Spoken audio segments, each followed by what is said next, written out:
All right, welcome back. Still watching Africa's Finest Breakfast Show. And indeed, we were talking about all the agitations in the country, from the strike actions in the health sector to the education sector, and also recently the clash between the military and the IPOP members, and other agitations across the country, which has kept the country in a very tensed mood.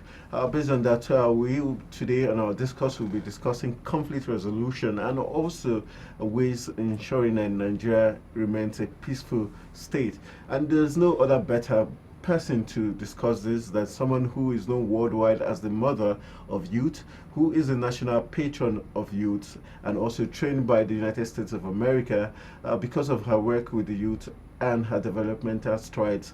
And in 2013, the US government found her worthy of training, and because they knew she was going to give back to the community. And also, she was the female flag bearer of a political party called the MPC in 2007.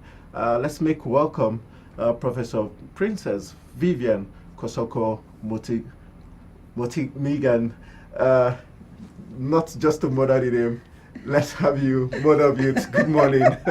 Thank you. Sorry, I had to sleep a little bit. Good morning, Motomigan. Motomigan. Okay, sounded Japanese. No, you are not. Yes, you are not just alone in this. People usually find it tongue twisting to pronounce the name, even though they do admit that the name is sweet. Good morning. Thank you so You're much. welcome. Thank you so much. I'm happy to be here. All right. We thought you were the perfect person to play this role of talking peace, of looking at the youth, knowing this very sensitive role you occupy in the world stage as a woman known to be the mother of youth and recognized by the United States of America, and further on going to train you because they knew you were going to give back to the youth. Looking at what the Nigerian youth have been engaged in of recent, looking at the Arua youths giving ultimatum, later calling it back, the IPOB and different youths, Niger Delta also agitating.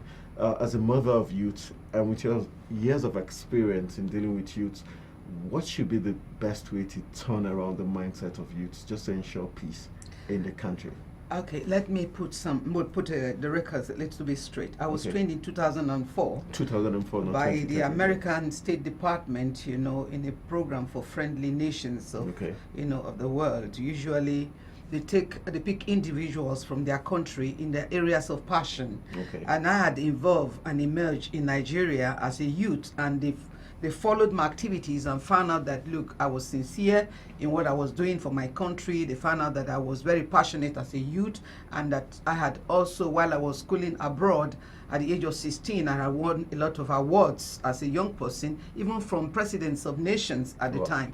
And so they followed my history, and then I do not fall into, maybe I was the first person so trained by America. America has trained so many personalities in the world, who have emerged to be great in their country. They've trained Tony Blair as a labor union leader. They've trained Sekano Putri of Indonesia. They've trained, Yunus, Dr. Yunus of Bangladesh, in microfinance and businesses. So they've trained a lot of people. So they followed me and my history, and then I was trained in an area that I'm passionate about, which is youth development. So, and of course, when America trains you, they make you the best. I was trained in 32 institutions, of America with their own money, and that makes you number one in what they train you for. They make you number one. It's a stamp, it's a certificate that you are the best in this area. We have trained you for your country. We want your country to use you.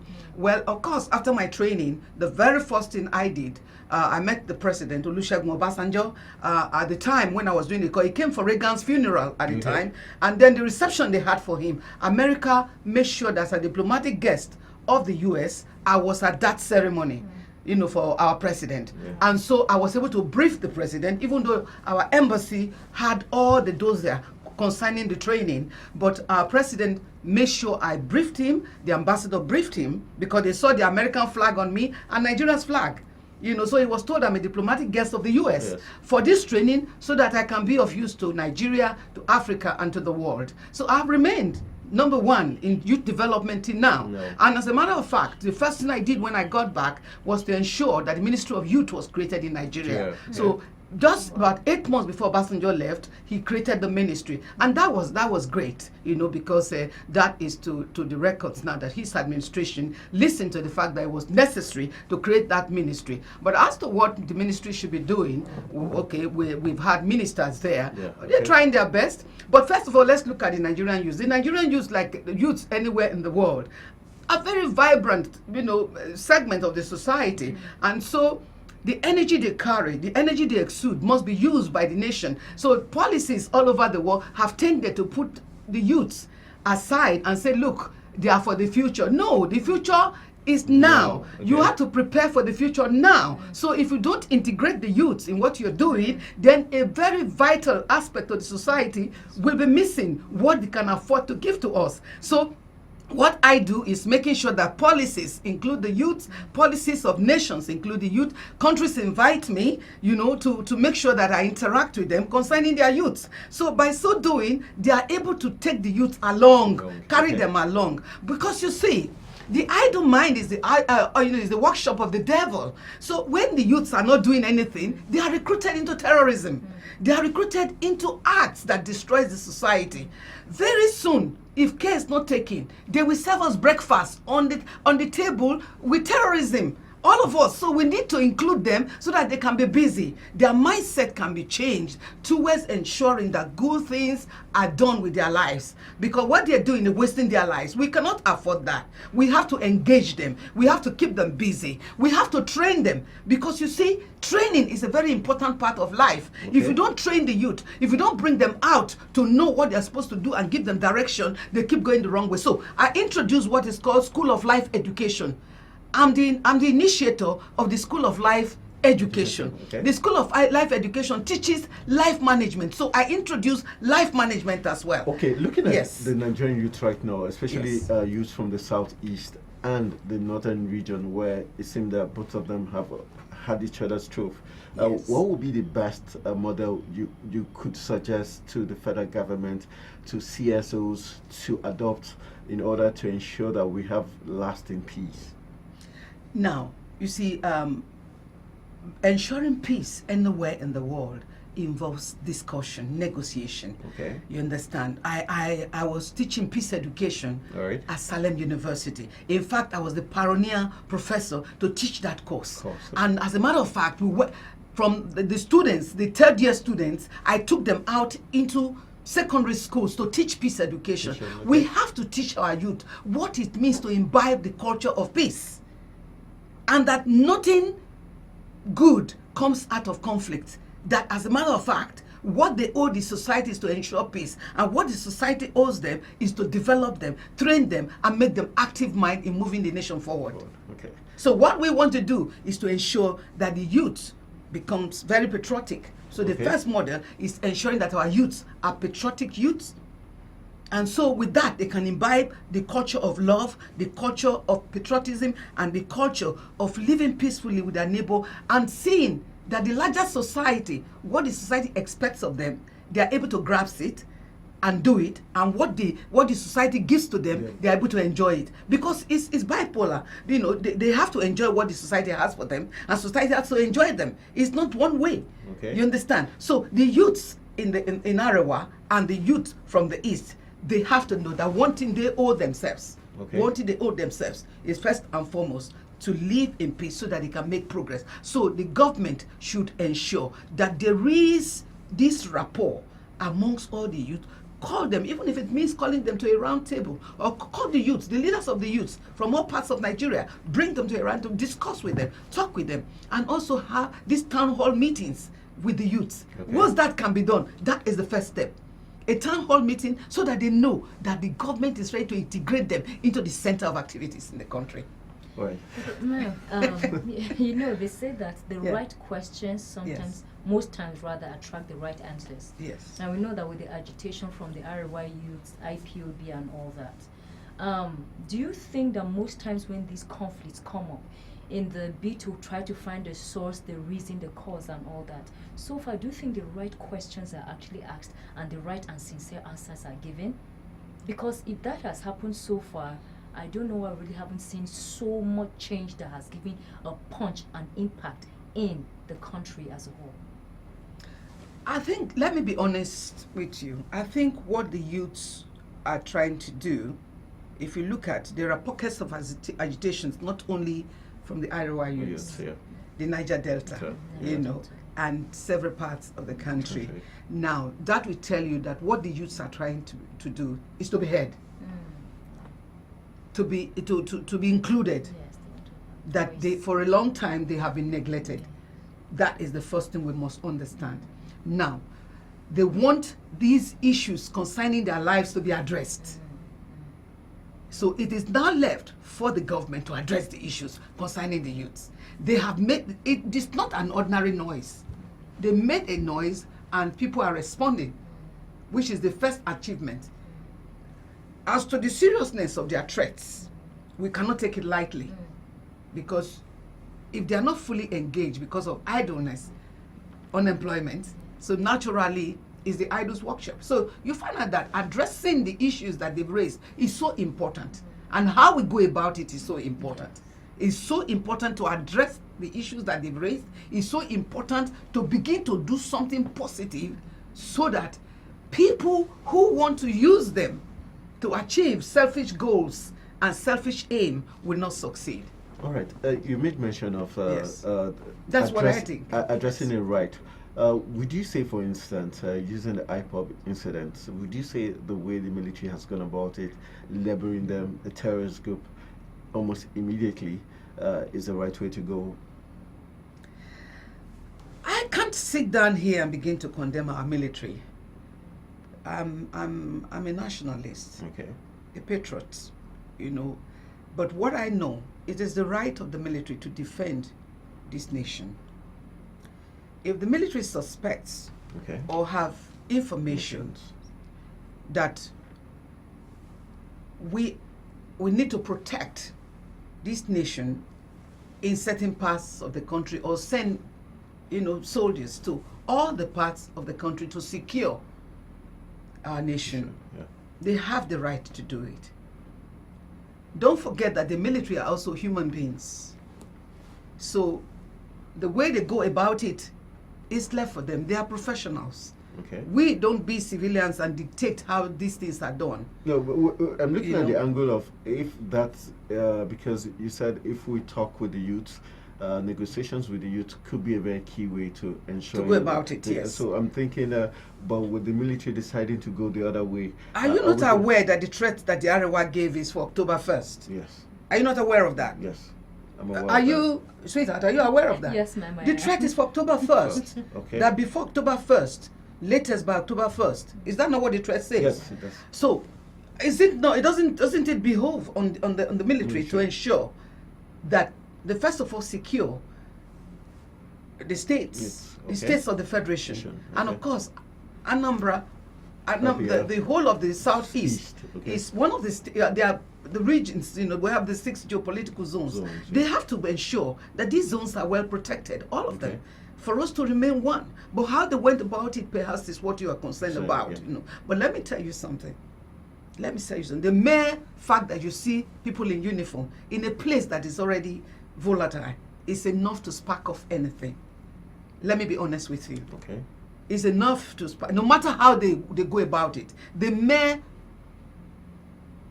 the mere sight of the military is enough to agitate anyone. And so if the youths, if they are not well cautioned, they can go the other way. So ordinarily, these are things that can happen and may not happen, depending on how it is handled. But you see, well in advance, I'm sure they did their homework well in advance. So I think they brought it to a minimum, less. Maybe it should have been worse than what we saw. If they didn't take the precaution. They took a bit of precaution, because if they had not taken any one at all, perhaps it would have been worse than what we saw. To be honest to you, it's not as if I'm happy that my youths were being branded like that. No, I'm not.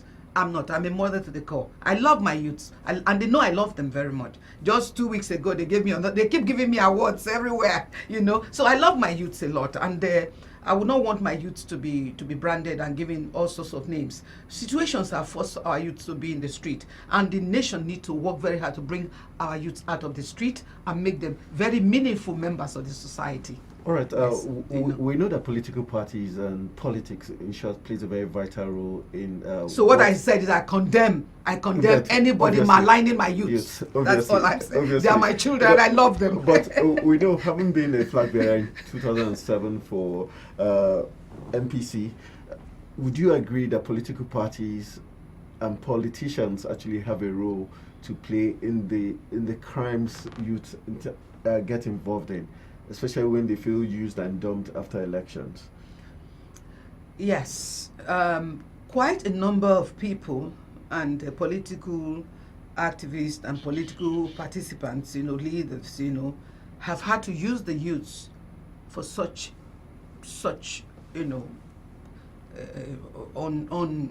unbecoming, kind of assignments, okay, using them, to achieve, their goals, and objectives, in their local areas, in their states. And I think that I condemn that in strong terms, okay, and I want to really use this opportunity to call on the youths never to allow themselves to be used in that way again. No matter how much they are given, they must not do it, because one, they're ruining their nation, they are ruining themselves, they're ruining their family. And if before they know it, they will have no future anymore. But those people are using them, move on, and their children are at home. Their children are at home. They won't use their children. They will use other people's children. And I think that is wrong. It's very wrong. We must get out of this practice. We must involve our youths in doing things that will progress their life, things that will make meaning to society, things that will move them up and make them better citizens of this nation. I think right now, people are becoming very much aware of this. The youths themselves. The campaign has been on. 2 months ago, we had a program and we discussed this particular issue to a great extent. All right. Are you a fan of Not Too Young to Run? Do you think that see it as also a means of ensuring peace within the country? Because Not Too Young to Run bill obviously gives the youth a chance in politics and being also leaders. Do you think this is also key in ensuring that we have sustainable peace in the country? Or do you think at the end of the day it's going to be for the elite it's kids? It's not all the youths, okay, that will be in position. Obviously. But a number of them will come in. I definitely believe that the youths, this is time for the youths to be involved in the affairs of their nation, not just Nigeria. Okay. If Macron could come up and become the president of France, in fact, I admire him so much. if he could become the president of France at the age of 39, oh, for heaven's sake, although our society is much complex, it's much a complex society than France. You understand? Nigeria is a very complex society. But I believe that we can start somewhere from the State Assembly to the National Assembly. We can begin to bring the youths on board. After all, I worked with the President Shehu Shagari when I was 23 years old. So what are we talking about? I just finished my master's then, and I worked with the President, and I led the advanced team of the President to all the states of the Federation, bringing reports to the presidential campaign team ahead of his getting there so that he knows what is on the ground before he gets to any state. And I was leading 72 people from diaspora. I was the head, I was the coordinator of research for the president. So for me, no youth is too young to run for any position, because at that time I was already very responsible. In fact, I didn't have my youth. I did not have my youth because I was busy serving. I was busy serving this nation. I was busy doing everything for this nation. So for me, it's time to bring out the youths. It's time to bring them out. It's time to entrust them with greater responsibilities towards ensuring that our nation becomes greater and greater and greater. It's never they are never too young to run. Let them run now, especially when they are above 25. Let them run. Those who are 23 also can try to go to the State Assembly. Yes, they should come out. I will encourage them and I will mentor them. And of course, we have to do a lot of reorientation of the mindset and make them responsible, and also make sure that they are ready for what they want to go for. Because one, it's not easy to be a politician. It's not easy to be a public figure. For instance, at the age of 20, I already lost my freedom of being a youth. I was conscious of everything that the world is looking at me. Even at 16, I was because I was going from country to country representing my university as a member of the cultural troupe of the nation where I was schooling. And nations were giving me award everywhere. The presidents were giving me awards. So I was already conscious that, look, as a public figure, I must not fail. I must not fail. Right. You know, so any youth that is coming out Okay. must automatically become responsible. Responsible. You must throw down the cap of being, you know, crazy, because at that level we all have our level of, you know. All right. You know what I mean? Yes. They have to wear the cap of being responsible from the beginning. All Yes. right, before we wrap up, That means we must train them. Yes. We should Yes. begin to train them. Yes, sensitization, do the orientation of their mindset, and make sure they are ready for what they are going for. All right, as we begin to wrap up, we would like to know what advice you have for the youth and for Nigerians as a whole, as a mother and as a mother of youths and known worldwide, and someone who was instrumental for the setting up of the Ministry of Youth and Affairs. What should they be looking at now to ensure peace in Nigeria? Well, first of all, there isn't. I want first of all the national orientation Agency? to do. Yes, National Orientation Agency Okay. to do a lot about patriotism, about love. We don't love this nation enough. Don't you think the leaders have made it so? We don't love this nation enough. We don't at all. Do you agree the leaders If we have love made this it so? nation enough, we won't be stealing what belongs to all of us. What belongs to us, we are stealing it. Have you seen that before? It just doesn't add up at all. The thing that belongs to us, some people are stealing it for themselves alone, but it belongs to all of us. We should love this nation and make the country a better place for everybody. If we love the nation, our villages will not remain villages all these years. Since 1960, the villages have remained village, and yet there are billionaires who are sons and daughters of those villages. They can't provide good roads. They can't come together and provide roads where their 40 million naira car is taken. They cannot provide a good road for it. To me, there is not enough love for self. That's for the people, for the country, for your local government, for your community. There is not enough love. What is missing is the love. We don't have enough love for our people. If we have enough love, we won't have the bad roads that we have now. All right, so you understand? Talking about not having enough love, so do we go to our religious leaders and hold them responsible to an extent for the fact that they're not preaching enough love, rather they're preaching prosperity? Can we look at that from that angle? Yes. Yes. The churches. The mosque. The churches, the mosque. The mosque and the churches should do more than what they're doing now. To be honest, I think they have missed it greatly. They should do more than what they are doing now. Because you see, where you find a great number of Nigerians gather together every weekend is the church and the mosque, beginning from Friday. So there is a lot that they can do for the nation to remove the nation from the decay that is in now. Our nation is in decay.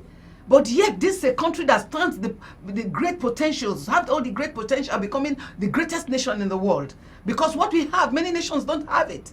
This nation is a great nation. I love this country. All we need to do, come together, move this country forward. God loves this country, but we need to love this country as well, so that this country can truly be great than what it is now. It shall be greater, and that's my prayer. The churches, the mosque has a lot. They have a lot to do, and we as individuals, we have a lot to do.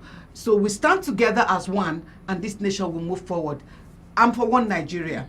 I love my people. I love every part of Nigeria. I visit every part of Nigeria, and I love all our people. Okay, ma'am. Sorry, this Thank is the final you. question from me.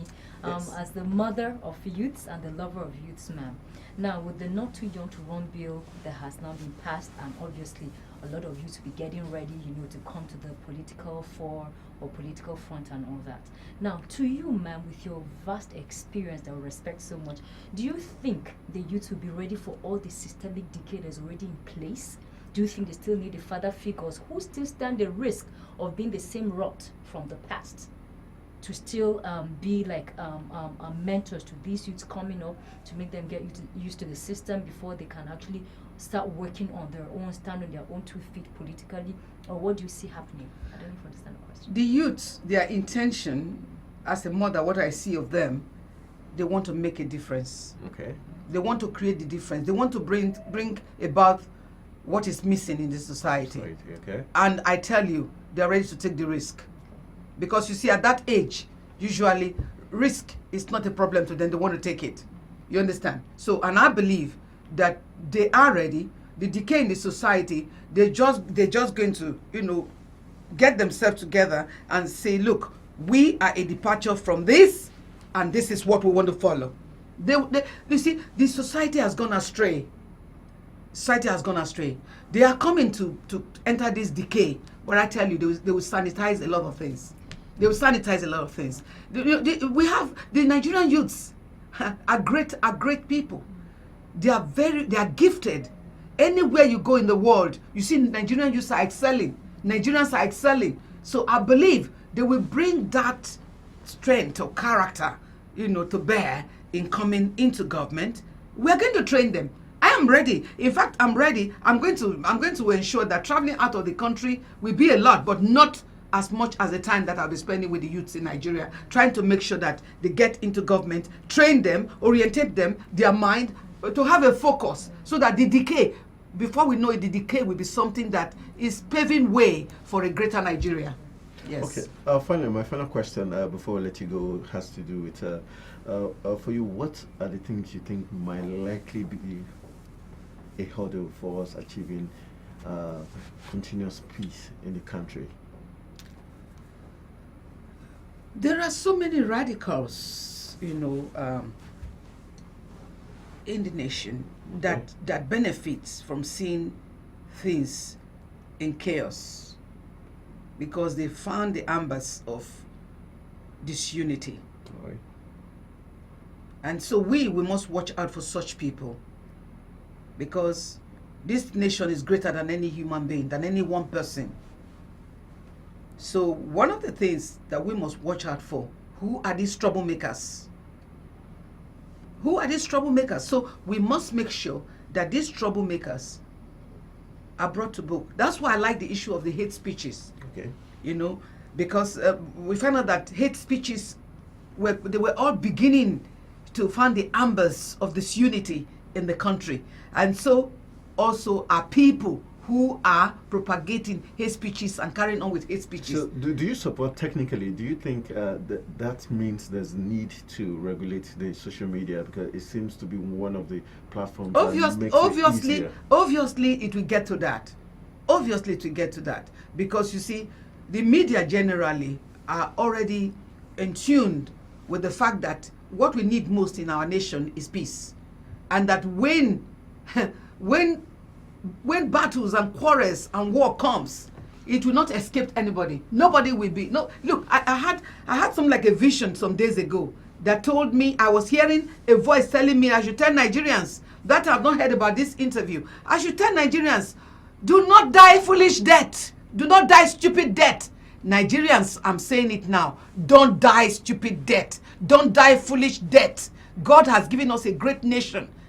Anyone that wants to find the amber of disunity, if the person is your brother, is your sister, stop the person from carrying on with that line of action. A father, stop your children from finding the ambers of disunity. We need to be one. We need to stand as one.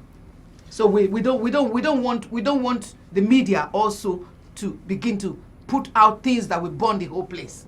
That's what I'm trying to say. The media must be checked. The media, whether the media is it's a newspaper or it's television, whatever it is, if it's the social media, we must find a way to keep counteracting whatever they are saying to ensure that they don't burn every one of us alive. All right, we want to say a big thank you to the national patron of youth in Nigeria, and also the singular person who was. I want to pray for my nation. Okay. Nigeria will stand as one. Nigeria will not burn. Amen. Our children will not die.